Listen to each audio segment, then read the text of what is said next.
Uh, Several weeks ago, I emailed my family, my three children, um, an email with an attachment, and it dealt with dancing with death. I have had a couple of dances with death, and have been very successful in leading death on the dance floor.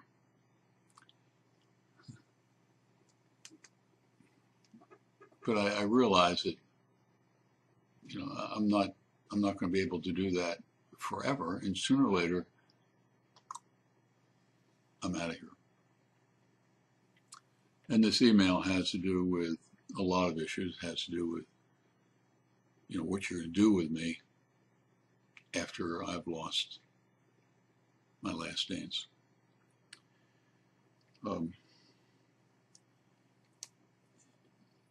And this has been discussed with them over the years. And one of the things that I'm perfectly happy with was, when I do die, it's just simply cremate me. And I have, which begs the question, what are you going to do with the cremation remains? What are you going to do with the little jar?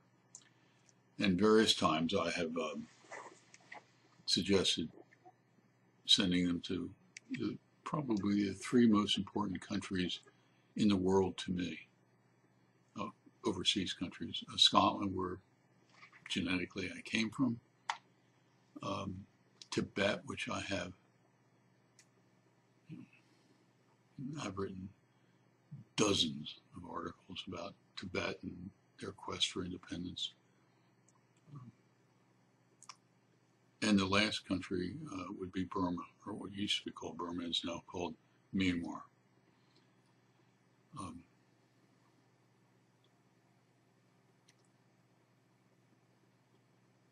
And the kids have heard this request about sending my ashes someplace. But they're going to have to do something with the ashes, and and they're not going to put it on their mantelpiece in their living room. And really sending ashes in the mail to somebody in Scotland, Tibet, or Myanmar just doesn't really make much sense. And it really does beg the question about, what you're going to do with with my mortal remains. And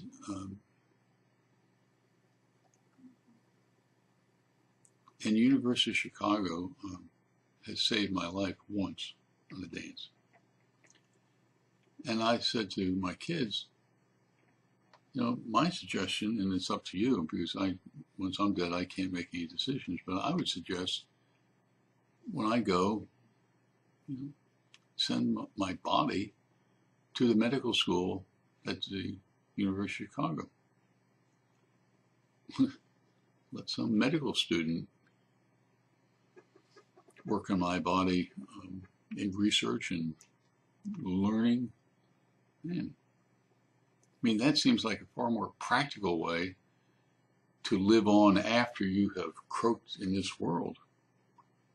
Help some young medical student learn more about the human anatomy. I mean,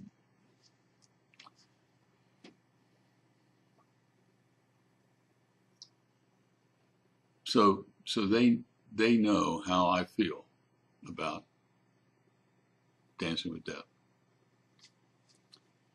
So we've gotten rid of the mortal remains issue, but my house is filled with what I call my treasures. I mean, this house is loaded with things that have meaning to me. Now, none of those items in this house has any real, financial value.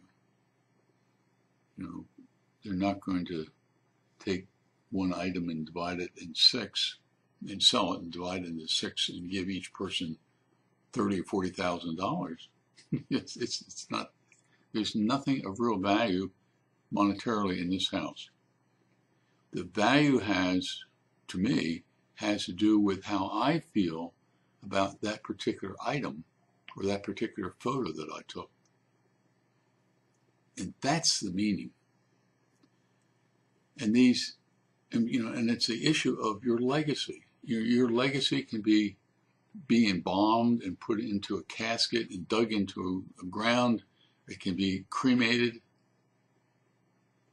And you have to decide what you're going to do with it. I've decided that that's a waste. And what I want my body to do is go off to some teaching hospital, medical school, and let them learn from my body. But the treasures are who I am, not my dead body. The treasures are the things that made me who I am for almost all my life. And I want my 3 children and my 3 grandchildren to have a part of who I am. That is my legacy to them. So they can say 15, 20, 30, 50 years from now to their children or their grandchildren, your grandfather or your great-grandfather, he was done. And this is an example of how he was. Man, that is a living legacy. More valuable than the money. And I don't have the money anyway, so they're not going to make any money on dead Papa. And so that's the backstory.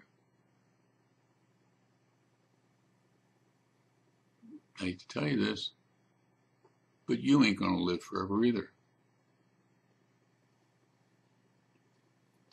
And I think that you need, while you're alive, to think about that.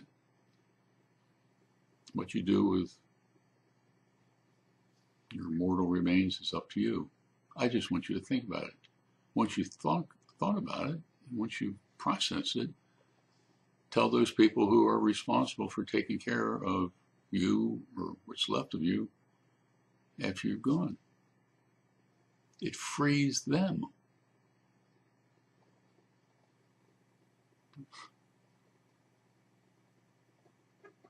Told my 3 children to send off my body to Chicago and then go out for a dinner and remember.